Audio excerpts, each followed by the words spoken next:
जो अभी तुरंत की सबसे ज्यादा जरूरत है वो ट्रैफिक की है। बहुत मुश्किल से फंसते फंसते मैं आया हूँ और मुझे डाउट है कि कहीं ऐसा नहीं हो कि फाइनेंस मिनिस्टर को आने में भी देर हो जाए, ऐसा ट्रैफिक का हाल है। पुलिस वालों से मैंने बातचीत की तो उन्होंने भी इस बात को माना कि भी वो फाइनेंस मिनिस्टर का रास्ता बना रहे हैं।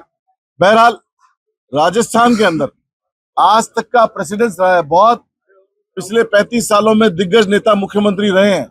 भैरू सिंह जी रहे हैं, अशोक गहलोत जी रहे हैं, वसुंधरा राजे जी रही है। गहलोत साहब ने जोधपुर को चमन कर दिया और वसुंधरा जी ने धौलपुर चमका दिया, सुखाड़िया जी ने उदयपुर चमका दिया। और जब मुख्यमंत्री जी यहाँ से बने और फाइनेंस मिनिस्टर यहाँ से बन गई, उप मुख्यमंत्री बन गई और एक के साथ दो फ्री हो गए। एक मुख्यमंत्री के साथ दो उप मुख्यमंत्री भी जयपुर से ही है, एक के साथ दो फ्री। फिर भी जयपुर की एक्सपेक्टेशन पे खरा नहीं उतरा जा रहा है।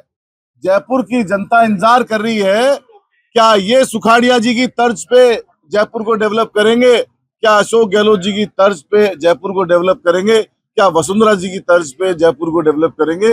जयपुर का इंतजार कर रही है। धारीवाल साहब रहे, वहां मंत्री थे, कोटा को चमन कर दिया। तो हमें बहुत सारी उम्मीदें थी कि दो मुख्यमंत्री है, दो बजट चले गए हैं और जयपुर को अब तक कुछ नहीं मिला है।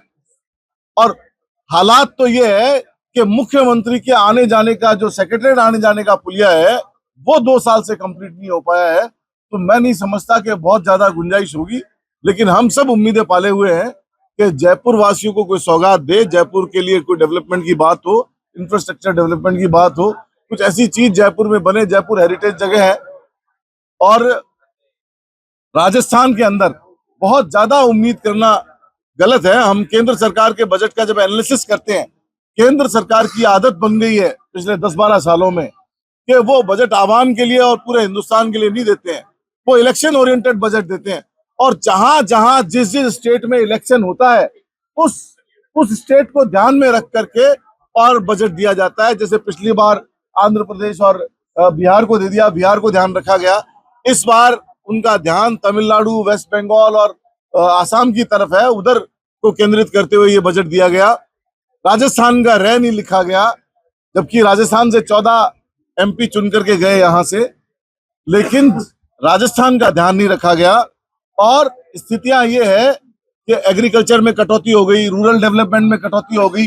और हद तो जब हो गई जब ये जेजेएम करते आ रहे हैं और जल जीवन मिशन में कटौती कर दी।